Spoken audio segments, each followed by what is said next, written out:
नमस्कार, स्वागत आप सबका एग्रीकल्चर की प्रिपरेशंस के तीसरे लेक्चर में। और आज का विषय है ecology relevance with natural resources.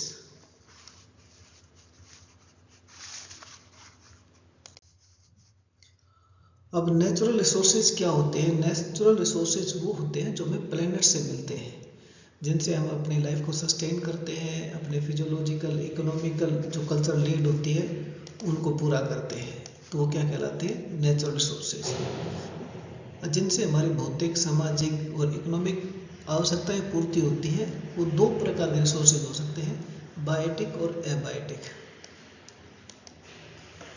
Abiotic में सोयल, वाटर, मिनरल, एनर्जी ये सब आते हैं, और बायोटिक में जिनमें लाइफ होती है वो आते हैं, जैसे फॉरेस्ट, वाइल्ड लाइफ, फिशरीज। और दूसरा जो वाक्य है जिसमें हम डिवाइड कर सकते हैं नेचुरल रिसोर्सेज को, वो रिन्यूएबल और नॉन रिन्यूएबल। अब रिन्यूएबल रिसोर्सेज में जैसे प्लांट है, सनलाइट है, विंड है, वाटर है। और नॉन रिन्यूएबल में मिनरल का लॉस हो रहा है, फॉसिल फ्यूल का हो रहा है, और सोयल का हो रहा है। इनमें से हम मोटे तौर पे देखें तो नॉन रिन्यूएबल सोर्स को हम बड़ा सीरियसली लेंगे, क्योंकि सोयल बेसिक चीज़ है जिसके ऊपर एग्रीकल्चर की गतिविधियाँ या भरण पोषण की गतिविधियाँ या जीवन यापन की गतिविधियाँ, यानी टेरेस्ट्रियल इन्वायरमेंट बहुत इंपॉर्टेंट है। तो अगर इंडिया के पॉइंट ऑफ व्यू से देखें तो इंडिया में वर्ल्ड का 2.3% एरिया है, जो कि 329 मिलियन हेक्टेयर है। सोयल के ऑर्डर्स हैं इंसेप्टिसोल, एंडीसोल्स, वर्टिसोल्स और एरिडिसोल्स, जिनका जो ये क्षेत्रफल आता है वो 29, 23, 8 और 4.5% आता है। हाई जियोग्राफिकल एरिया है और हाई क्लाइमेटिक वेरिएबिलिटी है, टोपोग्राफी की वेरिएबिलिटी है, जिसके कारण भारतवर्ष में अलग अलग प्रकार की भूमि पाई जाती हैं, जिनमें से हम कुछ का अध्ययन अभी करते हैं जो मोस्ट इम्पोर्टेंट है।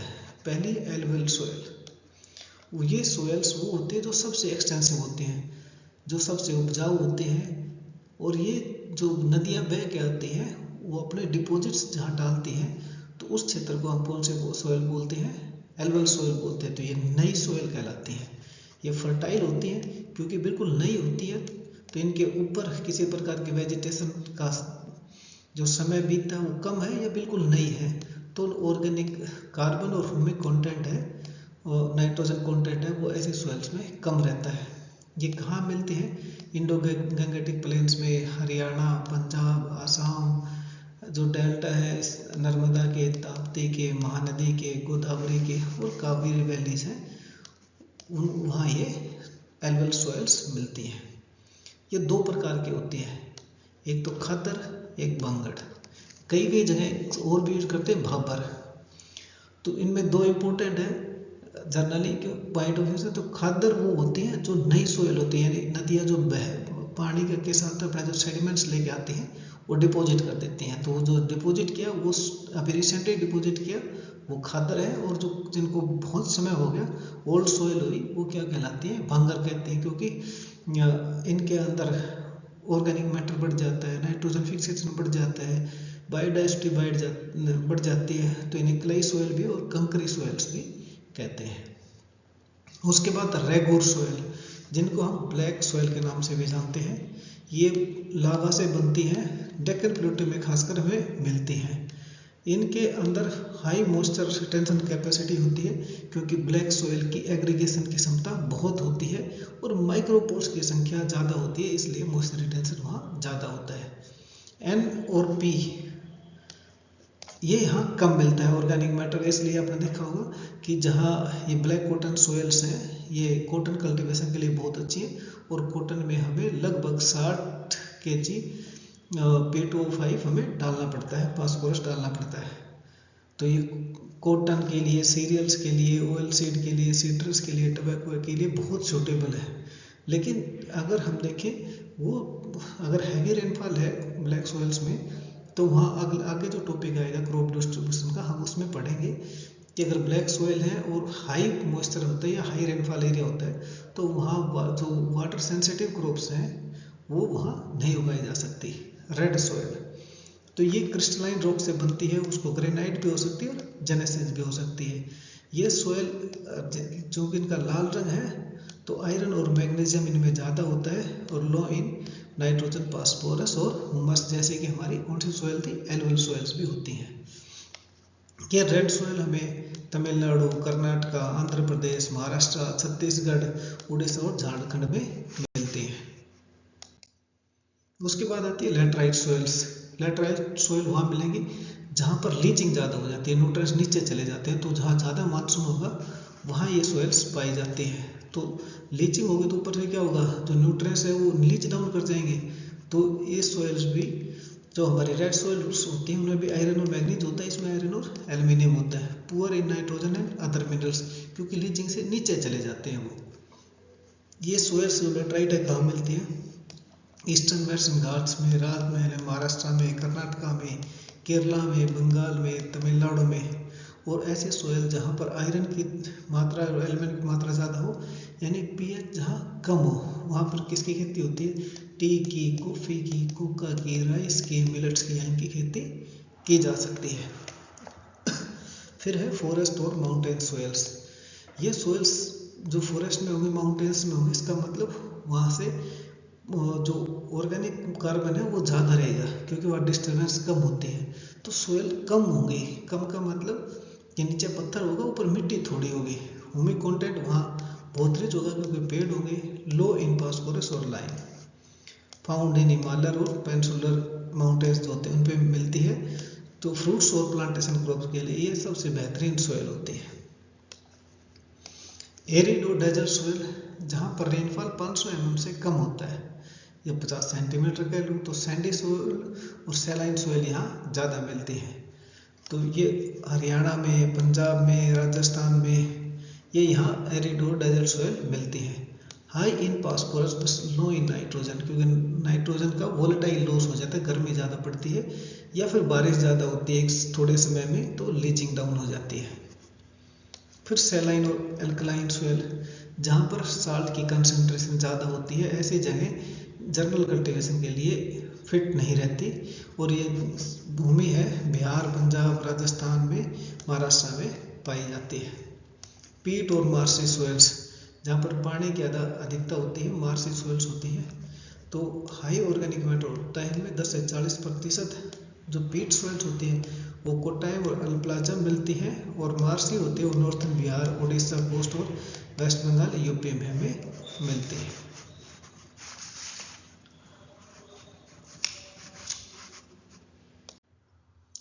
अब बात आती है, ये नेचुरल रिसोर्सेज इतने इम्पोर्टेंट हैं कि इनके बिना जीवन संभव नहीं। तो क्या क्या चैलेंजेस आते हैं नेचुरल रिसोर्स को मैनेज करने में। सबसे पहले depletion of natural forest and deforestation. क्यों, हमें नई इनोवेशन, नया क्षेत्र, नई इंडस्ट्री लगानी होगी तो हमें फॉरेस्ट को हटाना पड़ेगा, तो उसके कारण भी इकोलॉजी नष्ट हो जाती है। फूड क्राइसिस की, पॉपुलेशन बढ़ रही है ह्यूमन बींग्स की और लाइफ स्टॉक की, तो फूड की सिक्योरिटी नहीं हो रही, तब भी हमें मोर और मोर लैंड कल्टीवेशन के अंदर लेके आनी है। और लो इकोनॉमी, जो पोवर्टी है, वो भी एक बहुत बड़ा रोल है जो नेचुरल रिसोर्स को मैनेज करने में दिक्कत है। वाटर के क्राइसिस है कि वाटर ऑलरेडी, ये कहते हैं कि दूसरा जो अब नया युद्ध होगा वो वाटर के लिए होगा। तो पूरी दुनिया किसी न किसी तरीके से वाटर के ड्रोट से, स्ट्रेस से या फ्लड से त्रस्त है। Change in soil quality and health. Soil जो है वो प्रोडक्शन सिस्टम हमारा मोस्टली हाई इनपुट पे फोकस्ड है, तो सोयल की जो नेचुरल फर्टिलिटी है और क्वालिटी है सोयल की, वो डिग्रेड होती चलेगी, क्योंकि मिनरलाइजेशन नेचुरली होना था वो नहीं हो रहा। हम बाहर से इनपुट सप्लाई कर रहे हैं, फर्टिलाइजर डाल रहे हैं, पेस्टिसाइड डाल रहे हैं, जो हमारी सोयल की क्वालिटी को ख़राब कर रहे हैं। पॉपुलेशन नो डाउट सबसे बड़ा फैक्टर है।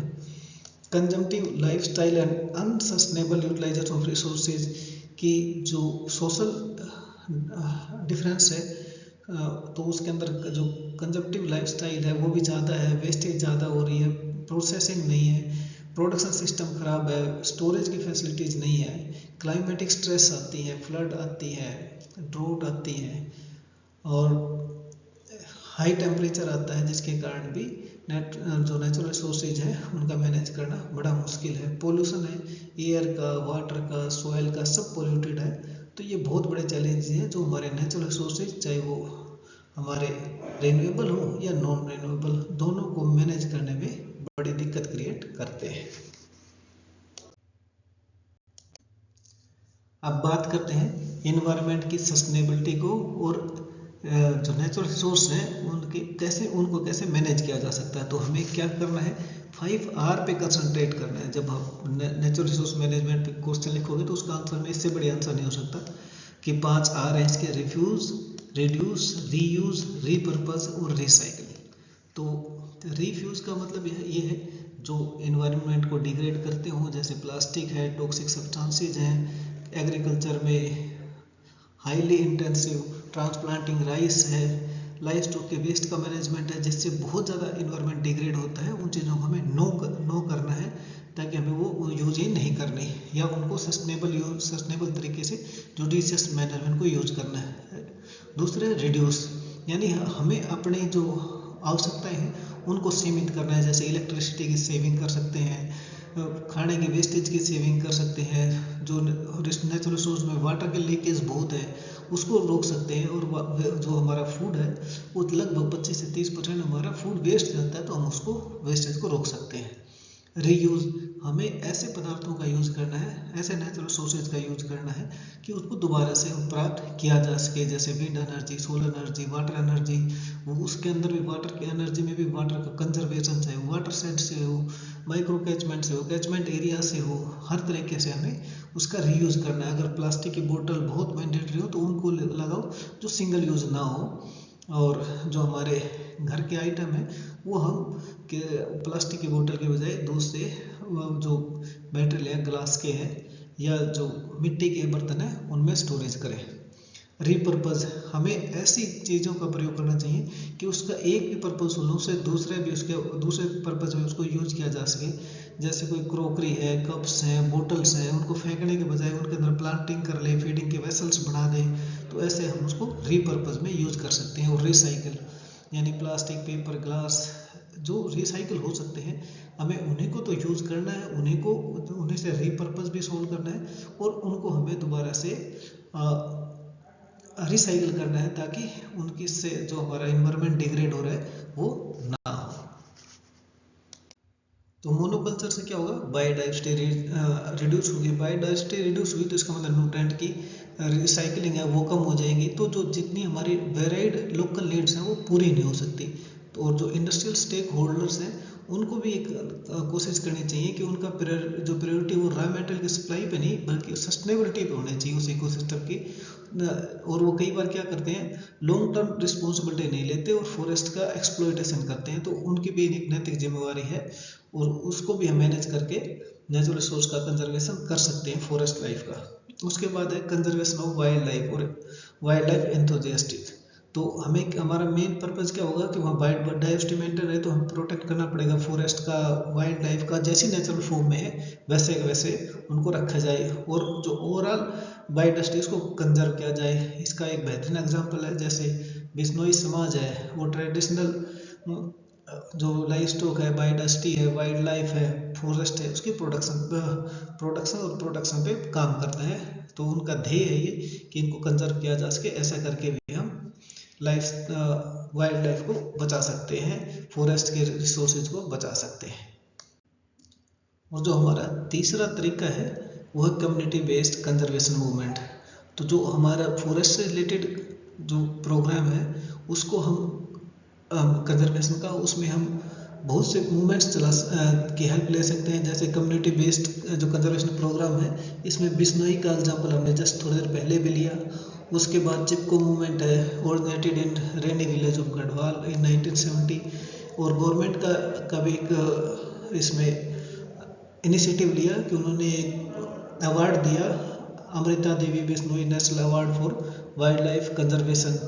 12 साल फॉरेस्ट रिस्टोरेशन वेस्ट बंगाल में शुरू हुआ। तो इस तरह के प्रोग्राम है जो हमारे नेचुरल रिसोर्सेज के कंजर्वेशन में हेल्प कर सकते हैं। उसके बाद जो अगला इशू है वो वाटर का, जो नेचुरल रिसोर्स है उसका क्या कर सकते हैं हम, उसको भी हम बहुत अलग अलग तरीके से मैनेज कर सकते हैं। जैसे जॉइंट टीम बना सकते हैं, फॉरेस्ट की भी, मैनेजमेंट की भी, फ्लड की भी। और ये पहला जो जॉइंट वेंचर है वो 1972 में शुरू हुआ। उसके बाद जो डैम्स बना सकते हैं, चेक डैम बना सकते हैं, सीपेज करा सकते हैं, ड्रेनेज करा सकते हैं, इन सीटू और एक्स सीटू वाटर का मैनेजमेंट कर सकते हैं। तो बहुत से तरीके हैं, उसमें बड़ा एग्जांपल लेते हैं जिससे हम वाटर की प्रॉब्लम को बहुत हद तक सोल्व कर सकते हैं, वो है डैम्स का। तो डैम्स का जो फ़ायदा है उसका, हम वाटर को रिस्टोर कर सकते हैं इरिगेशन के लिए, डोमेस्टिक पर्पज़ के लिए, हाइड्रो पावर के लिए, कैनाल से डिस्ट्रीब्यूट कर सकते हैं और हमारा जो एरिया अंडर एसोड इरिगेशन है वो बढ़ सकता है। और इसके साथ साथ कुछ प्रॉब्लम्स भी आती है जैसे social, economical, environment, unequal water distribution और रेजिस्टेंस ऑफ द मूवमेंट। क्योंकि जो एरिया डैम के साथ बनेगा जहाँ डैम, तो वहाँ डिस्टर्बेंस भी होगी, सोशल, वहाँ जो पॉपुलेशन होगी उसको हटाया भी जाएगा। और नहर का जो पानी है उसके डिस्ट्रीब्यूशन में भी अनइक्वलिटी रहती है, इन्वायरमेंटल हैजार्ड्स भी होने के चांसेस रहते हैं। तो ये सारी प्रॉब्लम एसोसिएटेड है, लेकिन अगर हम सारी चीज़ को कंपाइल करके चलते हैं तो नेचुरल रिसोर्स को मैनेज कर सकते हैं। उसके बाद आती है वाटर हार्वेस्टिंग के जर्नल पे। तो हम क्या कर सकते हैं, वाटर हार्वेस्टिंग में वाटर शेड का मैनेजमेंट कर सकते हैं, जो बहुत बड़ी टर्म है। तो वाटर शेड क्या है, एक कैचमेंट एरिया है, एक कमांड एरिया है, और उस कमांड एरिया से पानी एक कॉमन पोर से या कॉमन आउटलेट से बाहर छोड़ते हैं, उसको वाटर शेड कहते हैं। तो इससे क्या होगा, focus on soil and water conservation, कि पानी की अधिकता के कारण या पानी की कमी के कारण जो फसलें खराब होती थी उसको कंजर्व किया जा सकता है, सोयल इरोजन को कंजर्व किया जा सकता है।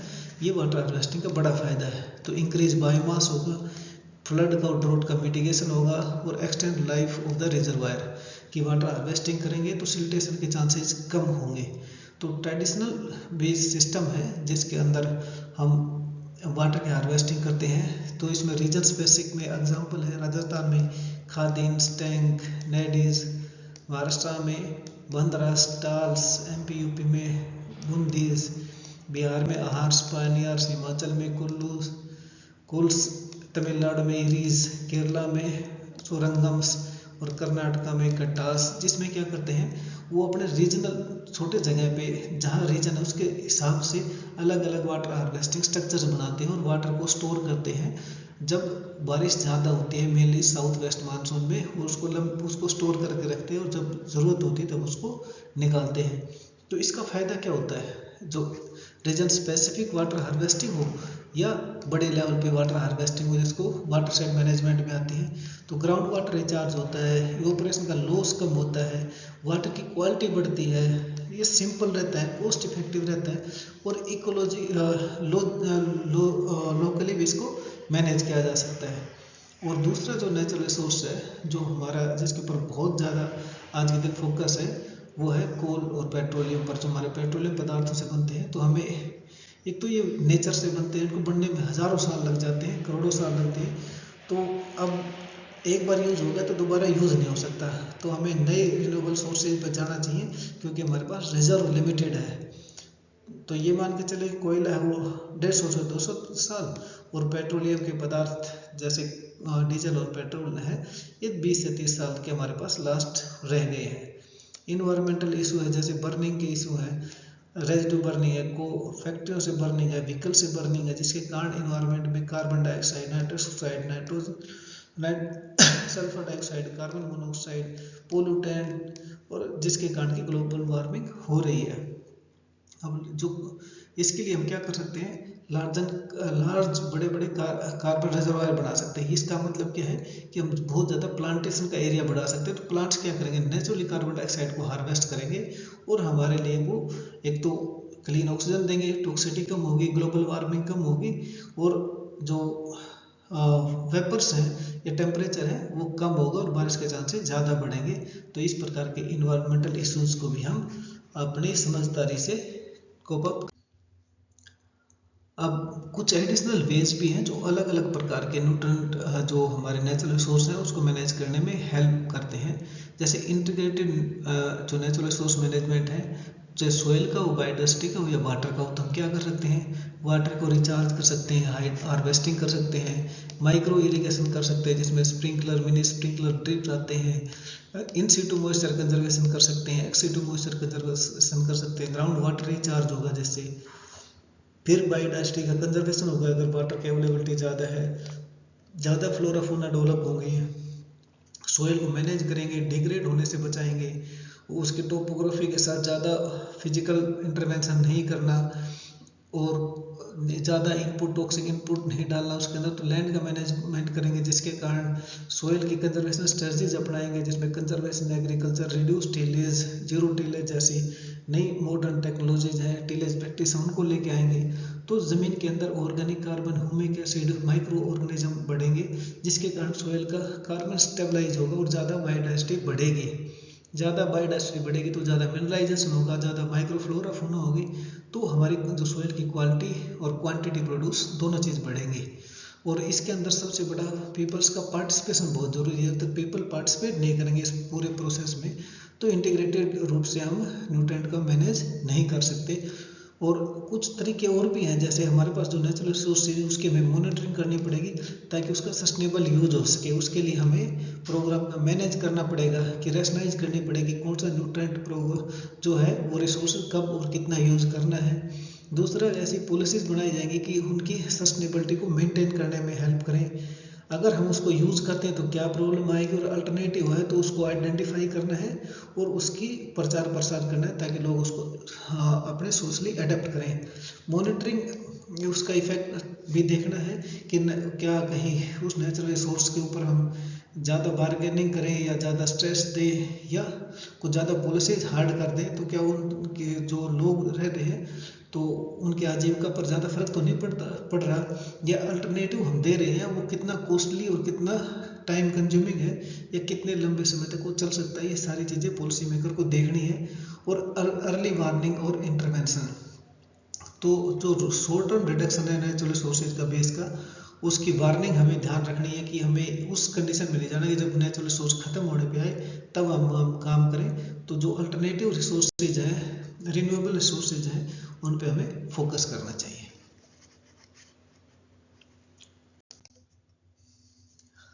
तो स्टे कनेक्टेड विद अस और आपके सुझाव आमंत्रित हैं। आप लोगों का हमसे जुड़ने के लिए धन्यवाद।